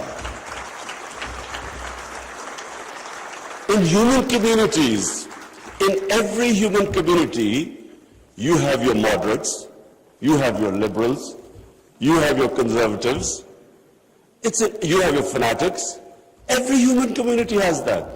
The man who walked into the mosque in New Zealand clearly was not a normal person. So, but why no other human community was branded with their religion? 1.5 billion people branded by these terms. And they always should be self-criticism, because that's how you improve. Unless you analyze your mistakes, you can't improve yourself. So that was the biggest mistake we made. We did not challenge this narrative. And guess who suffered? Muslims living in Western countries. They kept suffering. Because any incident would happen, any terrorist incident by a Muslim immediately meant that every Muslim became branded. When 9/11 happened, I still remember, people were petrified in Pakistan, and I hope there was no Pakistani involved. How could how could whole community be responsible for some fanatical deed by some extremists? So therefore, this was it was one of the worst periods for Muslims living in non-Muslim countries. And then in 1989, there was a book called Satanic Verses, written by a Muslim who knew, because he came from a Muslim family, he knew the reaction in the Muslim world amongst the Muslims if he insulted or mocked or ridiculed our Holy Prophet, peace be upon him. But what happened after 1989 was, rather than again the Muslim world coming up with an intellectual narrative, trying to explain to them that why do we feel, why are we so hurt when our Holy Prophet is ridiculed? Why does it hurt us so much? Living in and knowing the Western societies, I knew why they couldn't understand, because they do not treat religion like we do. Jesus Christ is not treated the way we in the West, the way we treat our Holy Prophet here. So they couldn't understand what was going on. Why were the demonstrations? Why were there death threats to Salman Rushdie? So they kept thinking that the Muslims do not allow freedom of expression. So Muslim world is intolerant. It doesn't allow freedom of expression. They were able to vilify our religion. And yet there was no coherent response from the Muslim world. And therefore, we kept into the cycle. Every few years, there would be some cartoons, insulting cartoons against our Prophet. Every few years, there would be something insulting him. We would respond. There would be some act of extremists. They would not respond. So this Islamophobia, this cycle kept getting worse. And poor Muslims living in Western societies kept suffering. So that's why I'm really pleased that for the first time it has been acknowledged that Islamophobia is a reality and something needs to be done about it. And from now onwards, we hope that we will be able to put forward a narrative that why it hurts us so much. And honorable foreign ministers, let me just say that I only came into politics 25 years ago. I was watching this Islamophobia building up in Western societies. But two, I wanted my country. We were the only country which was which became independent in the name of Islam. And so,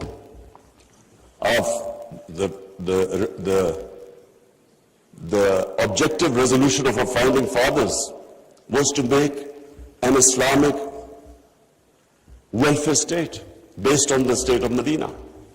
So I came into politics 25 years ago because that was my goal.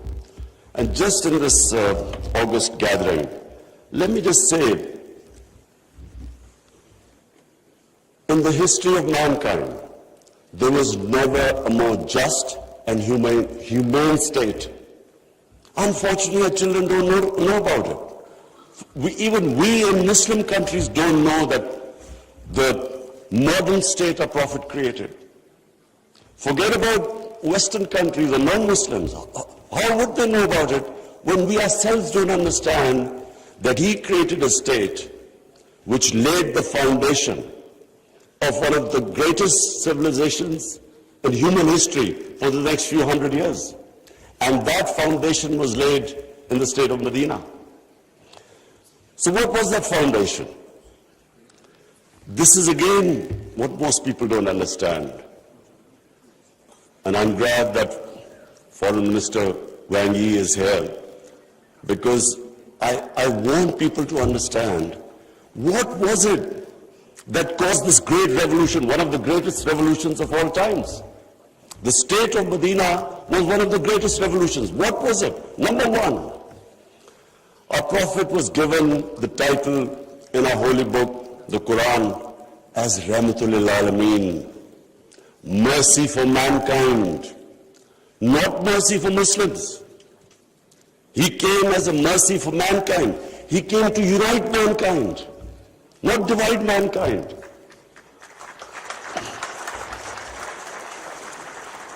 Allah for Muslims is Rahmat, Rabbul Alameen, not Rabbul Muslimin. We do not understand, we Muslims don't understand the great mission our Prophet came in this world for, to unite humanity. The Charter of Medina was signed with Jews, with Christians, with Sabians, and with pagans. All became part of a human community. We don't even realize that in 10 years which the Prophet came to Medina and then he left this world, people think that it was, through conquests and through the sword. Hardly anyone knows that in these 10 years, there were only about 1,200 people who were killed in battles. In these 10 years, 1,200 people died and Islam spread all over Arabia. So it was a revolution of ideas. He created a new system. So the state of Medina, he created the best rule of law. The basis of a civilized society is rule of law. He's saying that even if my daughter commits a crime, she will be punished. No one is above law. He's saying that many nations before you have been destroyed, where the powerful crooks were exempted, were given immunity, and poor crooks were put into jail. If you look at the world right now, Excellencies, I can tell you, just look at all the poor countries. Look at the countries which have poverty. There will be one thing in common. They cannot catch the white-collar criminals. They only end up putting petty criminals in jail. This is the biggest problem which our Prophet, peace be upon him, predicted almost 1,500 years ago. The developing world is poor not because they lack resources, because they cannot put the powerful criminals in jail. There's a fact-eye panel report by Secretary General of the United Nations. According to this report, and this will shock all of you, that every year, $1.6 trillion leave the poor countries and end up in tax havens and in the developed world. $1.6 trillion according to the fact panel report of the UN Secretary General. Just imagine what is going on. Poor countries are being robbed simply because we cannot put the powerful criminals in jail. We cannot bring them under the rule of law. This is what our Prophet predicted. And this was the state of Medina where he set up this system of rule of law, no one above.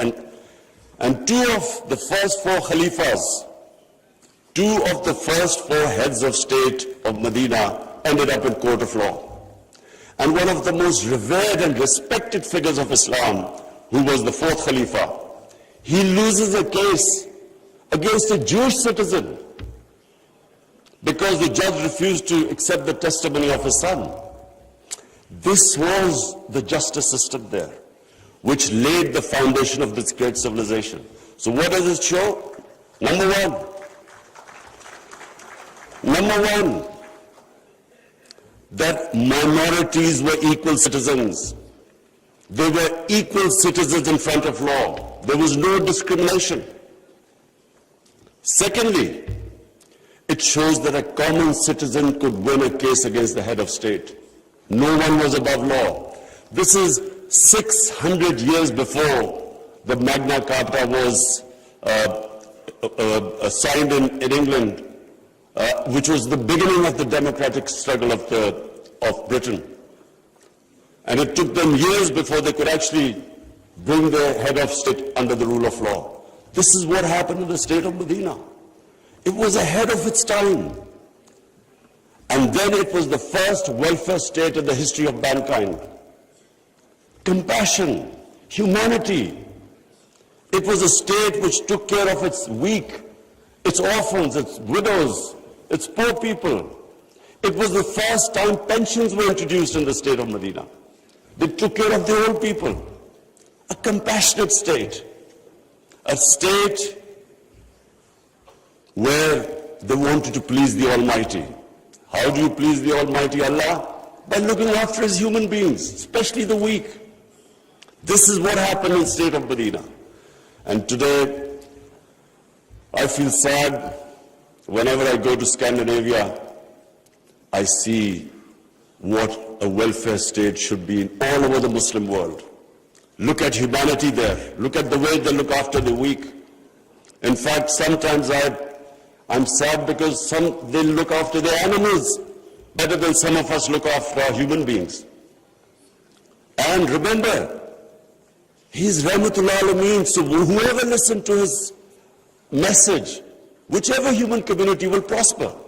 It doesn't matter because for all humanity, He brought the message of mercy.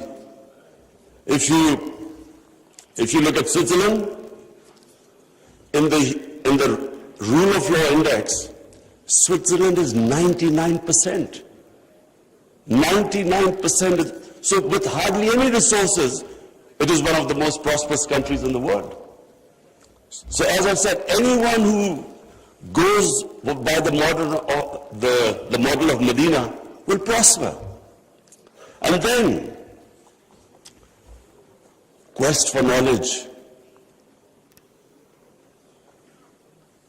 Foreign Minister Wang Yi, you'll be surprised, one of our prophets saying, he said, even if you have to go to China to learn and quest for knowledge, you must go there. Now first China at that time was center of knowledge, but it meant even risking your life. Going from, at that time, Arabia to China meant you might not come back. So that was the quest of knowledge. You have to seek knowledge from cradle to grave. He sparked off this great knowledge revolution. For hundreds of years, the top scientists were Muslims because they thought quest for knowledge was a sacred duty. Look at the situation in the Muslim world today.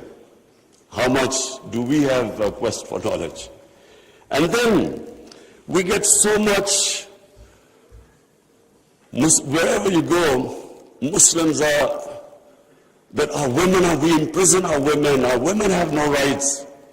And sometimes, it almost seemed that the US invaded Afghanistan to liberate the women. There was no other reason except to liberate the women. Somehow women are in prison. Let me just tell you that it was a revolutionary move by a prophet that women were given inheritance rights. They were empowered. In Europe, even 100 years ago, the women barely got their inheritance rights. 1,500 years ago, women were given the rights. And no one seems to know this. And sadly, cultural issues are equated to our religion. We cannot explain, sometimes Western people say, they confuse culture with religion. I'm sad to say in Pakistan, we discovered 70% of our women do not get inheritance rights. So we have especially had to pass law to enforce that women must get their inheritance rights. This is 1,500 years later. And no one knows this. Slaves, honorable foreign ministers, nowhere in human history has this happened. That slaves became kings. The Mamluks were slaves who became kings in Egypt. In India, there was slave dynasty that became kings. Why? Because the Prophet said, treat your slaves as family members. Best to free them, if not, treat them as equal family members. So he was the greatest human being that ever stepped foot. There will never be a human being like them. Anyone close to the Prophet became leaders. If you read the book, The Arab Conquest, everyone became a leader, whoever was near the Prophet. And our generations don't understand that, and neither have we been able to explain to anyone else. Let's not confuse Muslim imperialism with the 10 years of Prophet in Medina.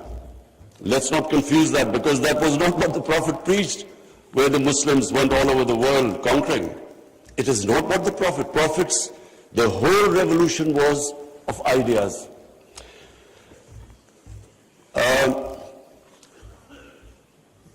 Honorable Foreign Ministers, one of the ideas of OIC is to protect Islamic values. So now I will say something which is completely different. I believe that Islamic values never have been so much under threat as they are right now.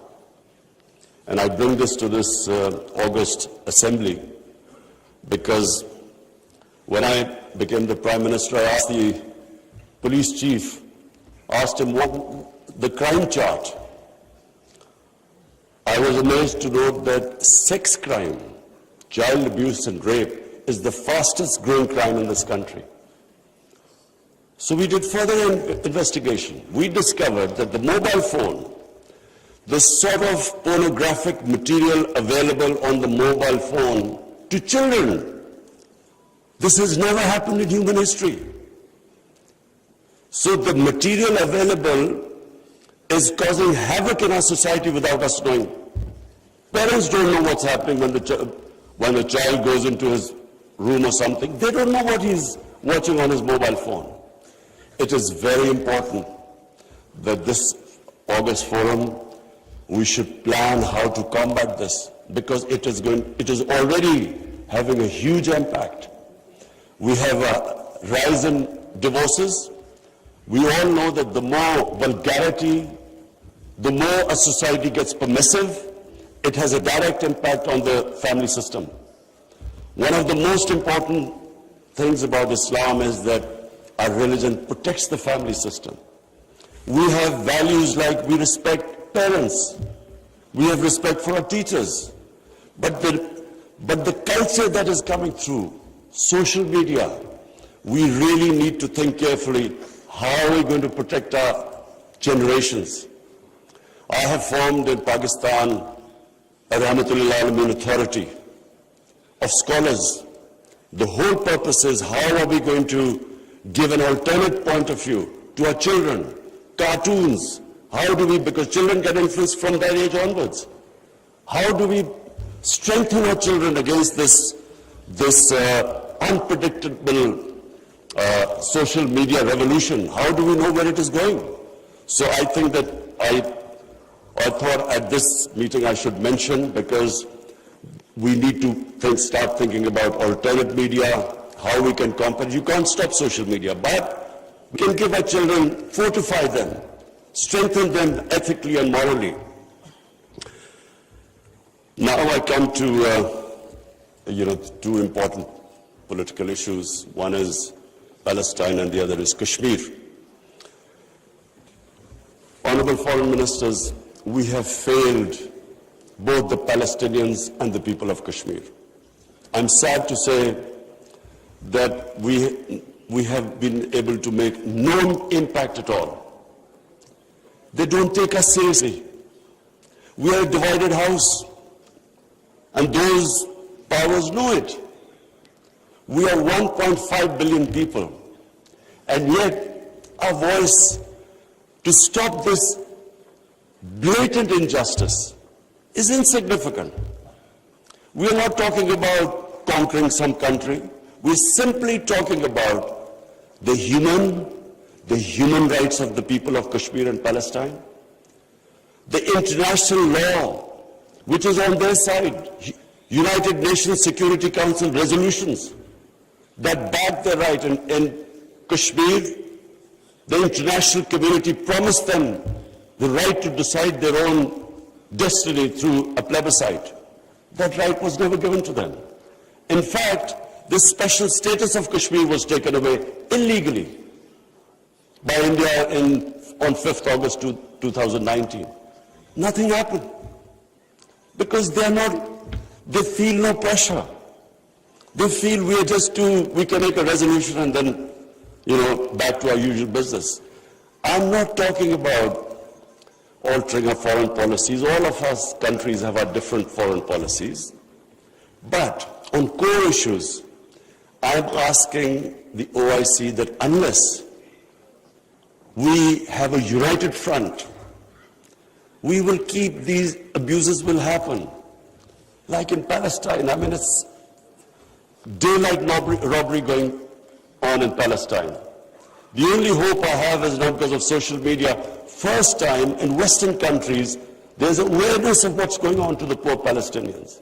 That is, so far, much more than the OIC. It's the mobile phone and the spread of information of the injustices being done to the Palestinians. That is the best, at the moment, the best way to protect them, not us. In Kashmir, it's a war crime, according to the 4th Geneva Convention, to change the demography of an occupied land. India is changing the demography of Kashmir by making the Muslims from a majority to a minority, by bringing in settlers from outside. This is a war crime. Yet no one has pushed about it. Neither India has pushed nor Israel, because they think we are ineffective. So, Honorable Foreign Ministers, let me just say that the way the world is headed, I'm afraid it's headed the wrong way. There's a Cold War almost started. There is a chance of world being divided into blocks. We 1.5 billion people, unless we are united, unless we take a united stand, we'll be nowhere. As what I'm scared to say where the future is headed right now. Before I come to Ukraine, I just want to talk about Afghanistan. It is extremely important that we stabilize Afghanistan. After 40 years, and no nation has suffered as the people of Afghanistan. 40 years of conflict. Finally, there is no conflict going on. The only danger now to Afghanistan is that through the sanctions and non-recognition, they might end up having a humanitarian crisis. Already the people are falling below the poverty line. Already there's a brain drain going on. So it's extremely important that we help the people of Afghanistan.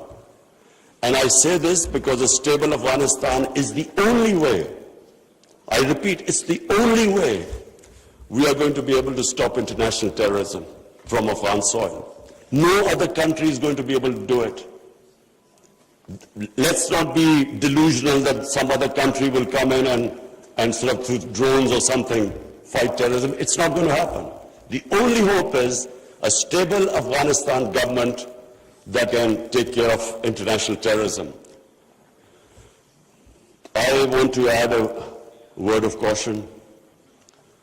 Anyone who knows the Afghan character should be cautioned that please do not push the people of Afghanistan to do things where they feel that their sovereignty is being threatened. They are very proud, independent-minded people. They have always fought for their sovereignty for hundreds of years. They do not like the idea that someone is dictating to them. So I would caution that let's help them, let's encourage them, let's get them involved in the international community. And I believe that the people of Afghanistan are strong enough to evolve and go in the right direction. But please let's remember that the Afghan character does not like outside interference. And finally, I come to Ukraine. I'm, like I think everyone here and the rest of the world, we're all worried about what's going on there. May I suggest that the OIC, during its discussions, the foreign ministers, we should think about how we, represent 1.5 billion people, how we can mediate, how we can bring about a ceasefire, how we can try and put an end to the conflict. I'm going to meet His Excellency Wang Yi after this, and I want to discuss how maybe OIC, along with China, how we can all step in and try to stop this conflict, which is going to have, if it keeps going the way it is, it will have great consequences for the rest of the world. I have already, as the head of the government here, I can tell you that we are already suffering. Oil prices have gone up, gas prices have shot up, wheat prices have gone up because of this war. And if this keeps continuing, this is only going to get worse. So therefore, we should, all the countries which are non-partisan, we are in a special position to be able to influence this conflict. So as I said, I would want the foreign ministers, Shah Mahmood Qureshi, please discuss with the other foreign ministers, and I will discuss with His Excellency, the Chinese foreign minister, how we can all, as a bloc, OIC and China, how we can influence the events in Ukraine and stop this and have some ceasefire and resolve this conflict.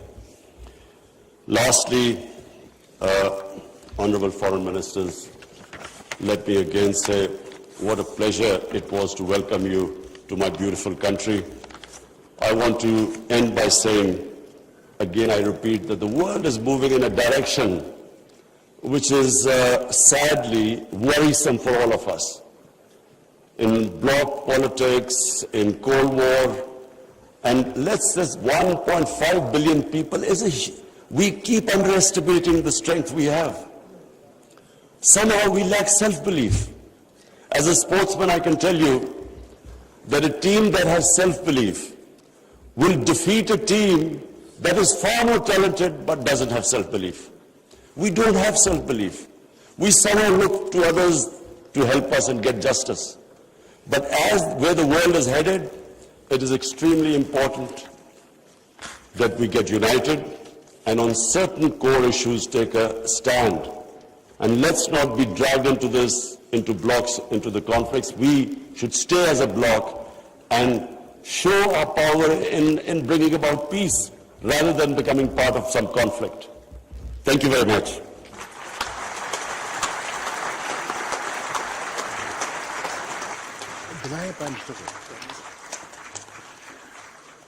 Thank you, Prime Minister, for gracing the session and enlightening us with your words of wisdom. I'm confident that your thought-provoking address will guide the deliberations of this 48th session for the next 2 days. Excellencies, we take a break for lunch and prayers. Since the inaugural session took much more time than expected, we will now reconvene at 3:15. The next segment would be off camera, open only to the members and observer states.